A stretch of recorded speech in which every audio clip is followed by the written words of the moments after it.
શ્રી વીર માંધાતાનો સોનેરી ઇતિહાસ। જય હિન્દ જય હિન્દ। પરમપિતા બ્રહ્મજીએ પૃથ્વીગ્રહ પર સૌ પ્રથમ 5 માનસ પુત્રો ઉત્પન્ન કર્યા હતા। 5 માનસ પુત્રોમાં એક પુત્ર નામ મરીચ હતું। મરીચના 2 પુત્રો હતા, જેમાં એક પુત્રનું નામ અત્રિ હતું અને બીજા પુત્રનું નામ કશ્યપ હતું। અત્રિના પુત્રનું નામ ચંદ્ર હતું। આ ચંદ્ર થકી ચંદ્રવંશ ચાલ્યો હતો।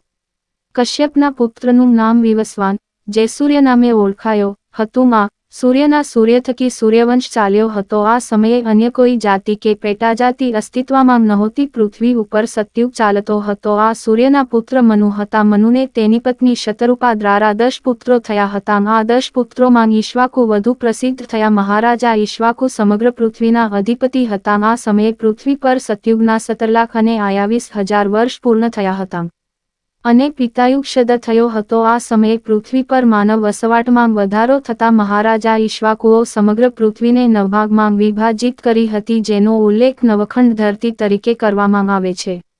મહારાજા ઈક્ષ્વાકુએ દરેક ખંડમાં એક વારસદારની નિમણૂક કરેલી, જે રાજા તરીકે ઓળખાયા। નવખંડ ધરતી પર રાજા તરીકે મલ, જનક, વિદેહ, કોલિય, મૌર્ય, લીરદ્વી, જ્નામી, વજ્જ અને શાક્ય આમ 9 ઈક્ષ્વાકુ સૂર્યવંશી ક્ષત્રિય વંશજો વિવિધ ખંડમાં શાસન કરતા હતા। આ સાથે ઈક્ષ્વાકુના કોલિય વંશના રાજાઓ હિમાલયની આજુબાજુના ખંડમાં રાજ કરતા હતા।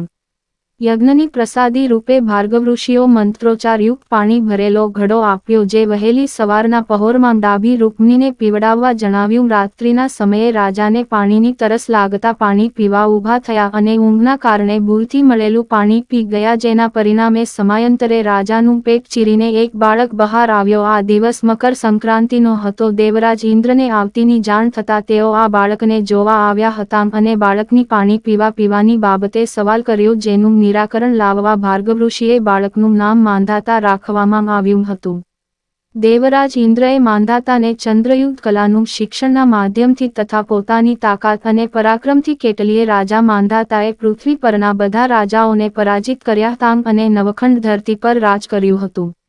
કુળવંશ સમયાંતરે કોળઈ કહેવાયો। સૂર્યવંશી કોળી સમાજની ઐતિહાસિક ગૌરવગાથાનો ઇતિહાસ પદ્મપુરાણ દેવી ભાગવતમાં ઉલ્લેખ થયેલ છે। અહેવાલ બચુભાઈ ખૂંટડ કદવાર।